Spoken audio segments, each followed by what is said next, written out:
saya Cinta Jiwa Tampu, Fashion Design Program Director dari LaSalle College Jakarta. Hari ini saya mau membacakan beberapa Q&A. Pertanyaan pertama adalah dari Esther Lydia. Apakah ketika memilih jurusan Fashion Design, ketika lulus kuliah, kita langsung bisa disebut sebagai seseorang yang berprofesi desainer? Fashion designer itu adalah pilihan karir. Pada saat kita kuliah, tentunya kita sangat aktif. Setiap hari atau hampir setiap hari kita menciptakan suatu ide atau mengkreasikan sesuatu dalam bentuk garment. Tetapi pada saat kita lulus, itu adalah sepenuhnya pilihan kita. Apakah kita mau melanjutkan karir di bidang fashion industry atau tidak. Kalau memang mau melanjutkan karir di bidang fashion industry sebagai fashion designer, tentunya bisa disebut sebagai fashion designer.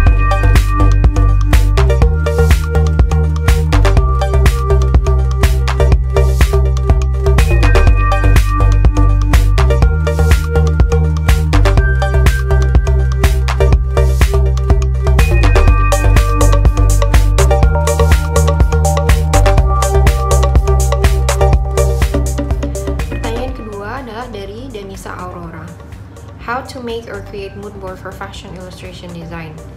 Untuk membuat mood board, yang pertama sekali harus kita lakukan adalah mencari tema. Setelah mendapatkan tema yang kita inginkan, kita melakukan research. Research sangat penting, terutama untuk tema-tema yang berhubungan dengan sejarah supaya tidak miss. Kita bisa melakukan riset kita dari buku, dari majalah, dari film, dari televisi, dari internet, atau apapun yang dirasa mendukung. Pada saat kita melakukan research itu, kita juga sekaligus mengumpulkan gambar sebanyak-banyaknya. Lalu setelah mendapatkan gambar yang cukup banyak, kita pilih lagi yang mana yang kira-kira sesuai dengan tema kita. Lalu kita print, kita gunting, lalu kita buat layoutnya semenarik mungkin dan tempel di cardboard, dan itulah mood board kami. Pertanyaan ketiga adalah dari Nahila. Apakah orang yang membuat suatu desain busana harus mengerti pakem objek pada busana, dan apakah orang yang mendesain busana harus bisa menjahit? Tentunya ya, kita harus mengerti betul bahwa desain yang kita buat itu memang bisa benar dibuat menjadi real garment. Itulah pentingnya kita belajar di institusi yang formal seperti di LaSalle College, karena kita benar-benar mengajarkan students kita teknik yang benar untuk tidak hanya untuk mendesain tapi juga untuk memproduksi garmentnya. Lalu untuk pertanyaan kedua, apakah orang yang mendesain busana harus bisa menjahit? Sebaiknya bisa, karena kembali lagi ke pernyataan saya sebelumnya, kita harus benar-benar yakin bahwa desain yang kita buat itu memang benar bisa direalisasikan menjadi sebuah garment.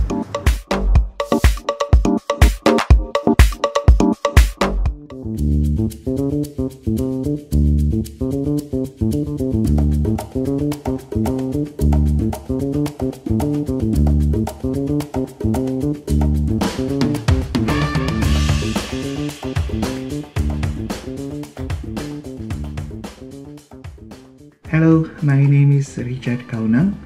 I'm the Program Director of Fashion Business at LaSalle College Jakarta. I'm gonna answer some questions that have been asked by you. So, pertanyaan pertama, apakah jurusan Fashion Business juga nantinya mengikuti fashion show?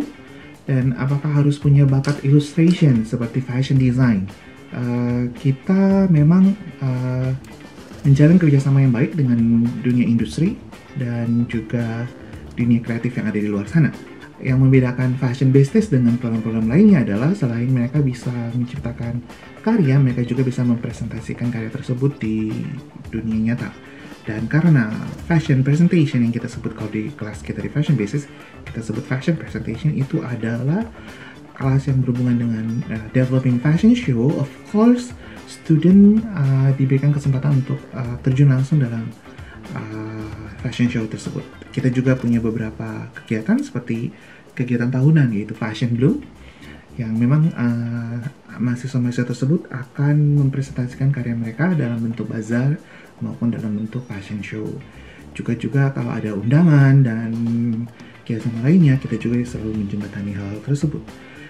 Tapi tidak hanya tampil dalam fashion show tersebut, juga mahasiswa juga bisa terlibat di belakang panggungnya. Karena ini akan memberikan pengalaman mereka memberikan pengalaman kepada mereka bagaimana running a fashion show, bahwa running fashion show yang sangat-sangat kompleks itu ternyata mereka juga bisa mengerjakannya gitu.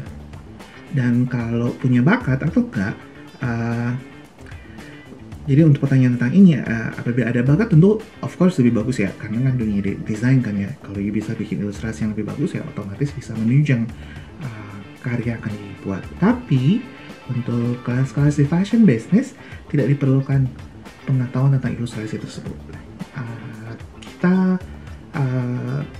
Biasanya mahasiswa kita lebih tekankan bahwa mereka bisa lebih ke, let's say, outsource or collaborate with people that have better knowledge or better skills in this area. Karena fashion business is about running a business program, running a business startup, not bukan untuk maksudnya running the business. So means that you'll be able to manage the whole aspects of the business itself. Apa saja yang dipelajari dalam jurusan fashion business, dan apakah harus pintar matematika atau hitung-hitungan? Nah, fokus utama fashion business itu adalah yang pertama untuk menciptakan dunia usaha yang baru. Jadi fokus pertama kita adalah to become your own boss. So, entrepreneurship yang kita tekankan, fashion entrepreneurship lebih tepatnya. Nah, di kelas-kelas atau mata kuliah di fashion business dirancang sedemikian rupa supaya bisa memberikan pengetahuan dan ilmu yang paling baik dalam hal mengembangkan bisnis tersebut. Ada yang kedua juga, fokus kita adalah di retail merchandising, which is ada orang yang sangat nyaman dengan kerjaannya sendiri, jadi bos sendiri, tapi ada juga orang yang kayak, saya pengen kejar karir deh, karir maksudnya kerja di perusahaan-perusahaan gitu. Nah, retail merchandising bisa mewadahi tujuan tersebut. Jadi kalau di startup atau entrepreneurship kita ajarin tentang marketing, kita ajarin tentang business plan, kita ajarin tentang financial forecasting. We also ada kelas juga tentang production. Kalau di retail merchandising fokusnya lebih ke merchandising stuff like picking right product, choosing right markup, dan lain sebagainya gitu. Hitung-hitungan ada karena namanya juga bisnis. Harus tahu berapa untuk supaya dapat untung, berapa supaya dapat rugi, dan lain sebagainya. Cuman hitung-hitungan yang kita ajarkan adalah yang sangat-sangat sederhana, yang lebih ke bookkeeping, lebih ke budgeting, sama ke financial analysis. Hal dasar apa yang harus dimiliki untuk belajar atau ambil jurusan fashion business? Adakah buku yang bisa direkomendasikan untuk pemula? In my opinion ya, if you want to learn about something, whatever kind of subject that you want to be master with, if you want to be successful, ya you belajar. Nah, kalau you mau belajar ya, you bertanya, gitu ya. So, semakin banyak pertanyaan-pertanyaan yang kalian tanyakan, semakin banyak diskusi yang terlibat, semakin banyak problem yang teridentifikasi, dan semakin banyak solusi atau option atau alternatif yang bisa dilakukan. Tapi di fashion business juga selain hal tersebut, kita fokusin di attitude sama personality, karena itu yang membedakan diri kalian, memberikan nilai tambah terhadap diri kalian juga dibandingin dengan teman-teman kalian gitu. Kalau untuk lebih ke buku wajib dan sebagainya, it's so many right now, you know, you can just like go to the internet and Google fashion business manual atau apapun itu ada gitu ya. Tapi kalau cuman baca buku tanpa ada praktek, tanpa ada diskusi dan sebagainya, lama. Anyway, saya tertarik ambil jurusan fashion business di LaSalle Surabaya, dan saya masih ragu dengan kesempatan karir atau bisnisnya. Dan apakah retail di Surabaya sama dengan retail di Jakarta? Wow, ini pertanyaan yang sangat menarik. Kalau saya in charge di Jakarta, basically kalau in my opinion ya, retail itu mirip. Karena kita jualan, kalau di fashion kita jualan baju, jualan garments, jualan apparel gitu ya. Yang membedakan adalah target market. Target market, karakteristik pasar, market karakteristik dari Surabaya dan Jakarta itu berbeda. Orang Jakarta karakternya beda, orang Surabaya juga karakternya beda. Dari segi infiltrasi budaya, dari segi pengeluarannya, dari segi income-nya, dan dari segi persepsi yang dimiliki oleh pasar-pasar tersebut juga beda, masyarakat tersebut juga beda, jadi otomatis beda. Cuman masalahnya adalah mungkin yang bisa saya bantu adalah you mau berkarir di mana gitu, mau buka pasarnya di mana gitu. Apakah mau berkarir di Jakarta atau di Surabaya, that's your decisions. So mau kuliah juga di Jakarta sama di Surabaya itu nggak masalah sih sebenarnya sih, tapi kalau memang kalau mau kuliah di Surabaya juga kurikulum kita sama dengan yang di Jakarta, karena kita ambil langsung dari Kanada, International Curriculum gitu. Oh, ada pertanyaan satu lagi. Saya sebenarnya tertarik kuliah di luar negeri, tapi sejak ada pandemik seperti ini, saya jadi berpikir untuk ambil jurusan Fashion Business di LaSalle. Saya tahu ada program online kelas, tapi saya ingin tanyakan seberapa efektifnya e-learning untuk fashion business. Untuk informasi, program online yang dijalankan saat ini adalah untuk sebagai solusi yang kami tawarkan untuk mahasiswa-mahasiswa kami yang mengalami masalah atau mengalami kesusahan dalam hal kampus dan sebagainya gitu. So far, online kelas ini berhasil, walaupun memang ada kendala-kendala kecil seperti kelas-kelas yang membutuhkan produksi ataupun membutuhkan interaksi dengan pihak ketiga, tapi karena we having the same thing all over the world gitu, jadi kita mencoba memberikan yang terbaik. Dan untungnya saya memiliki tim yang sangat hebat di Fashion Business LaSalle, sangat profesional, jadi mereka bisa mengambil keputusan dengan cepat dalam hal memberikan tugas atau project atau assignments yang sesuai dengan situasi dan kondisi yang ada. Terus juga kelas-kelas yang melibatkan photoshoot ataupun yang tadi aku bilang produksi itu mereka akhirnya outsource. Online outsourcing is very easy right now. There's so many channels that you can use. Jadi bisa berhasil gitu ya. Dan untuk semester awal is very effective because most of the classes in the beginning of the semesters are very theoretical. So I think you will not have a problem with that. And also our lectures are ready to help you kalau you punya pertanyaan-pertanyaan lainnya gitu. Tadi ada satu pertanyaan saya kelewat. Practical dalam jurusan fashion business biasanya meliputi apa saja? So many gitu ya. Dari semester awal kita bikin basic understanding about the business. Kita udah mulai dengan pengembangan portfolios. Pengembangan dari semester awal kita mengembangkan dalam hal skills, dalam hal computer skills sama communication skills. Sampai akhirnya banyak banget hal yang bisa lakukan. Bisa window display, bisa negotiation, bisa business plan, bisa presentation, bisa productions, fashion show, graphic, and so on, so far. Anyway, thank you for joining me, and thank you for listening to my comments about your questions. Hopefully, you get better information about this. But if you have questions about this, just feel free to contact us.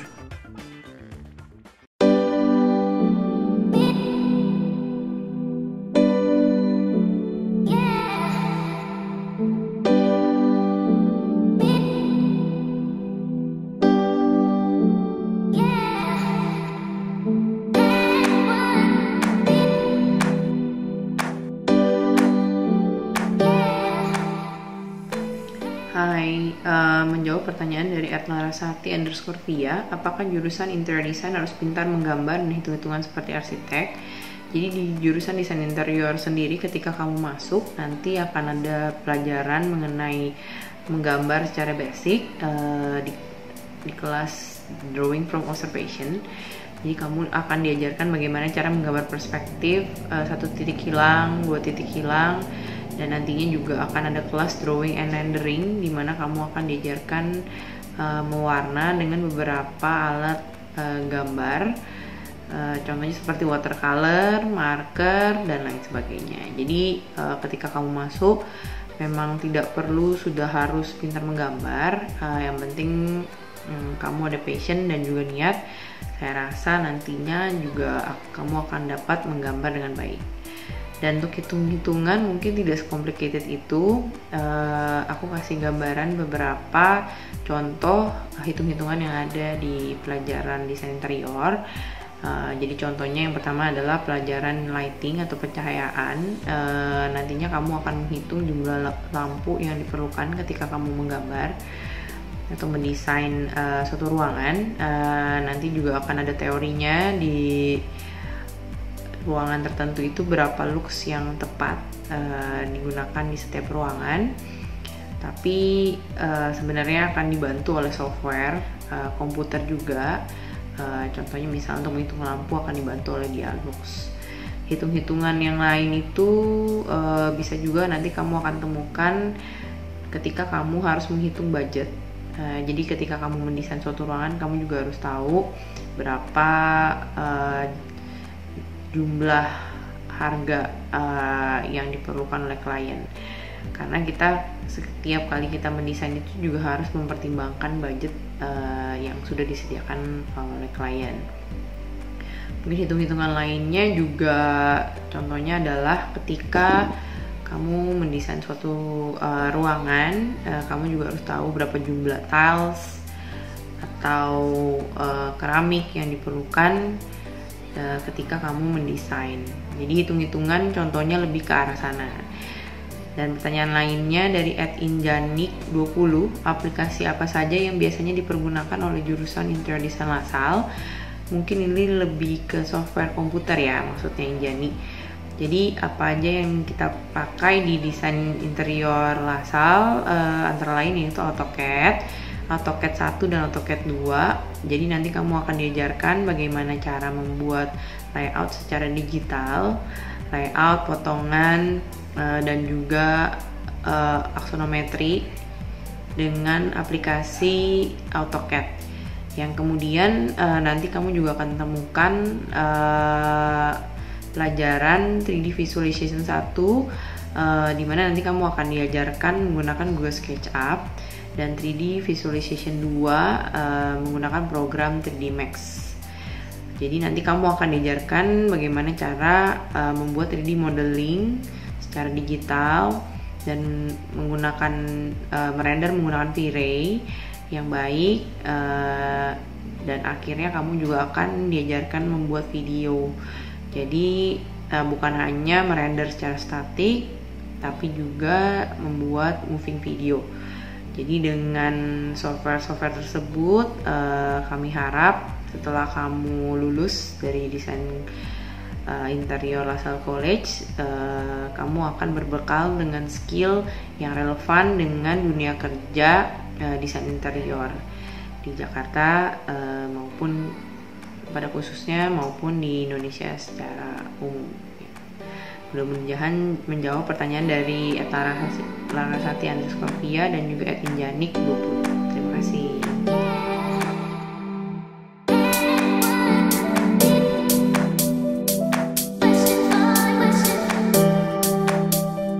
Di sini adalah program untuk membuat game.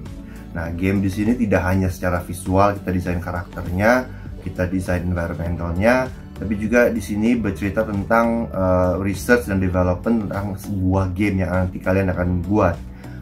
Storyline-nya juga penting. Nah, ini karena menarik, kita harus bikin game itu tidak hanya cantik dan bagus, tapi juga harus menarik untuk orang mau memainkannya. Ya. Itu yang juga kadang-kadang orang lupa. Dan itu semua akan diajarkan dari basic storylining, level design, dan game artnya. Graphic design itu sendiri adalah desain komunikasi visual, yaitu graphic design atau desain grafis yang biasa kita disebut di Jakarta atau di Indonesia. Itu adalah desain untuk berkomunikasi secara visual. Yang ada di dalamnya adalah desain-desain seperti logo, brosur, poster. Ya. Jadi komposisi dari akademiknya juga sangat berbeda antara game art design dengan graphic design. Kesempatan untuk kerja dalam dunia game sebenarnya sangat tergantung dari kalian sendiri masing-masing ya. Tapi peluangnya itu sangat besar karena di Indonesia banyak juga industri-industri game dan perusahaan-perusahaan game yang tersebar di seluruh Indonesia ya. Salah satunya ada Gameloft di Jogja. Dia bikin Asphalt kalau kamu pernah dengar, atau Modern Combat. Itu semua bikinan-bikinan dari Gameloft. Gameloft adalah perusahaan dari Amerika yang kebetulan ada cabang atau ada kantor di Yogyakarta. Apakah game-game tersebut nggak bisa dibilang dari buatan Indonesia? Kan yang pekerja di sana kan banyak-banyak orang Indonesia-nya, ya kan? Developernya, graphic artisnya, art directornya, itu semua orang Indonesia. Apakah kita ada peluang untuk kerja di bidang lain? Tentunya, kenapa enggak gitu ya. Ini kan hanya kita memberikan pendidikan terhadap game art and design. Setelah lulus, tergantung dari kalian masing-masing untuk mendevelop skill yang ada dan yang diberikan untuk menembus market-market atau pangsa pasar atau bahkan peluang-peluang bisnis lainnya yang ada yang tersedia.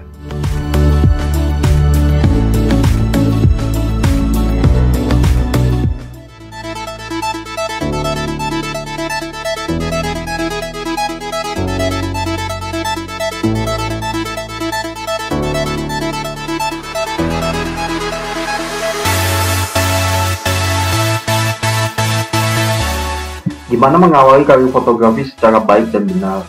Dan setelah lulus, apakah bisa lanjut ke jurusan perfilman?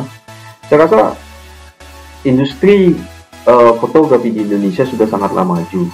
Jadi belajar lewat cara otodidak sudah tidaklah cukup.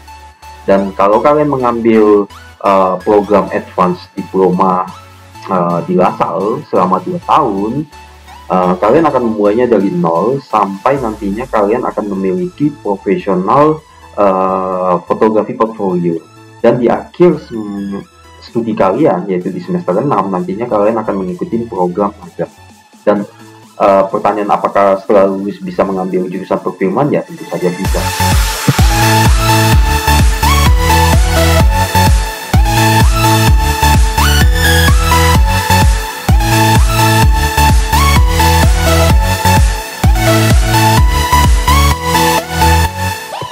Pertanyaan tentang jenjang karir fotografi, saya rasa jawabannya tergantung ketika kalian lulus nantinya. Kalian ingin memulai bekerja dengan orang lain kah? Atau kalian ingin memulai bisnis fotografi kalian sendiri? Yang jelas di LaSalle, kita tidak hanya mempersiapkan nantinya kalau kalian lulus ingin bekerja dengan orang lain, kita juga mempersiapkan kalian dengan contohnya di salah satu kelas kalian akan belajar tentang bisnis di fotografi. Jadi kalau kalian lulus nantinya kalian tidak ingin bekerja dengan orang lain, kalian juga bisa memulainya dengan memulai bisnis fotografi kalian sendiri. Pertanyaan tentang seberapa efektifkah online kelas fotografi selama pandemi ini? Saya rasa bagi kalian yang baru memulai ingin memutuskan belajar fotografi di awal, saya rasa tidak ada masalah sama sekali ya. Fotografi memang praktek, tetapi praktek itu pun akan didahului dengan penjelasan dulu secara teori. Jadi kalau secara teori sudah baik, baru kita bisa pindah ke praktek.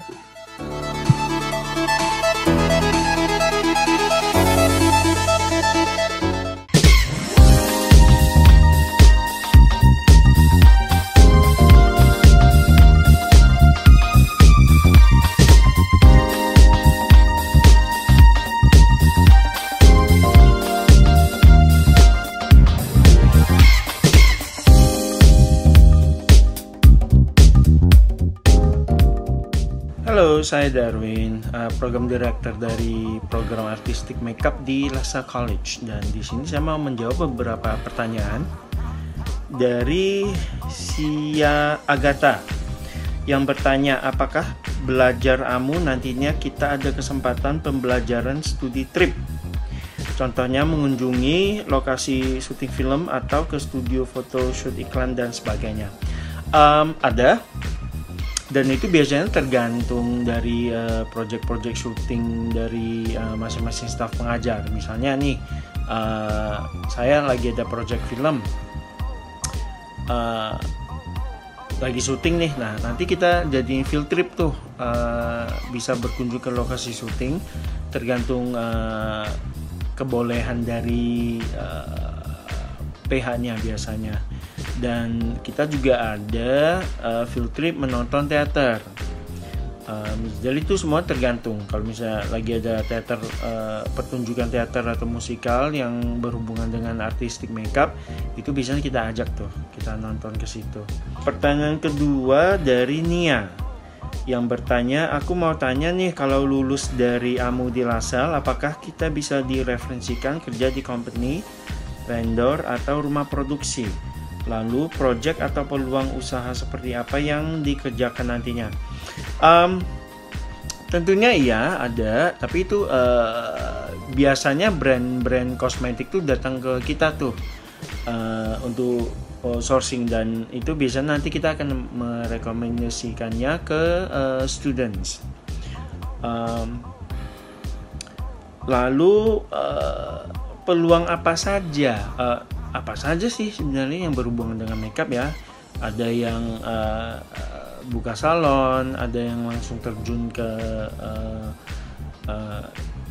dunia iklan atau ke bridal, ada juga yang memulai dari mengikuti staff-staff kami untuk mengerjakan sebagai asisten untuk mengerjakan project-project film mereka. Kita ngambil sendiri, dan tentunya kita akan memberikan beberapa rekomendasi PH-PH yang ada untuk mereka langsung coba di televisi, program TV, macam-macam sih. Jadi itu sebenarnya dibalikin ke studentnya, sebagaimana mereka mau mencoba, karena setelah lulus itu sebenarnya perjalanannya baru mulai nih, tapi mereka juga harus berusaha untuk mencari. Dari LASA kita hanya memberi rekomendasi atau reference biasanya, so you still have to do all the works. Okay, I hope this answer your questions. Thank you very much and good luck.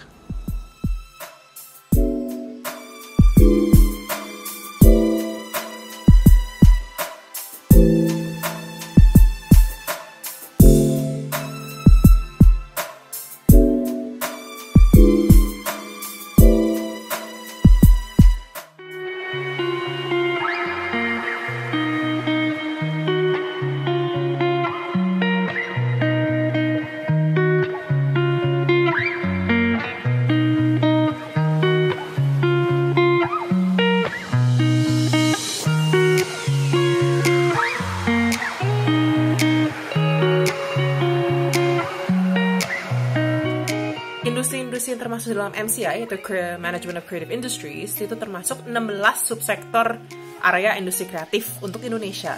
Untuk contohnya di Inggris, mereka punya 14, sedangkan Indonesia dikategorikan 16. Contoh-contoh yang sehari-hari kita bisa lihat adalah kuliner, fashion, arsitektur, apps dan design, dan games. Ada desain grafis, periklanan, perfilman, musik, publishing, media massa, periklanan.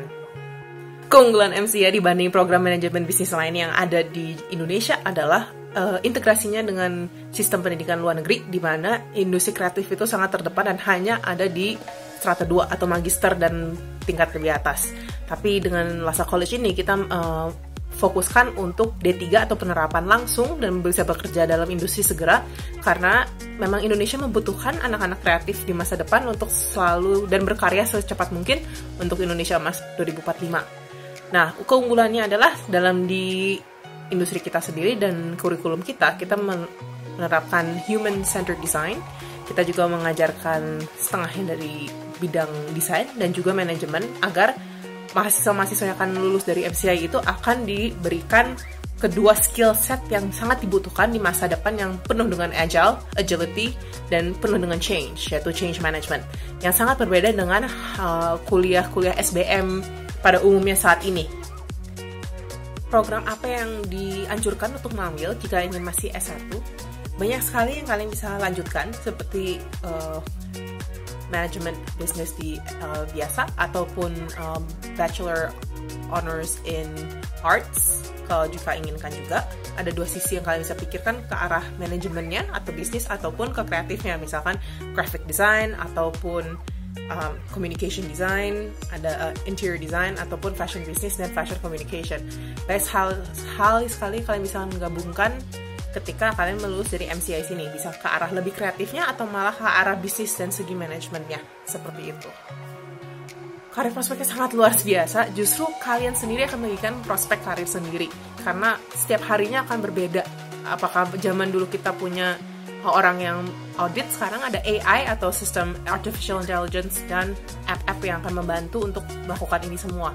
Kedepannya banyak sekali robotics yang akan take over all our jobs. Dengan semua karir yang ada, otomatis kita menunggu apa yang dikembangkan oleh kita semua ini. Tapi contoh yang 5 tahun ke depan pastinya adalah kalian designer, creative manager, curator, kalian bisa ngurusin berbagai festival musik yang ada, yang mungkin yang paling terkenal di Indonesia juga. Ada juga pagelaran fashion, jadi fashion manager juga bisa. Kalian bisa menjadi interior studio manager dan pebisnis ketika semua desainer dan studio membutuhkan manajer yang sangat-sangat mumpuni dan mengerti sisi dunia bisnis dan juga sisi kreatifnya. Itu sangat dibutuhkan untuk menjembatani dan pengertian dan komunikasi di antara dua dunia ini ya, karena memang banyak sekali yang tidak mengerti susahnya dunia kreatif dan sangat demandingnya dunia bisnis. Nah, di sini kita menggabungkan dua itu supaya kalian lebih mengerti dan akhirnya menjadi manajer yang lebih mumpuni untuk industri kreatif.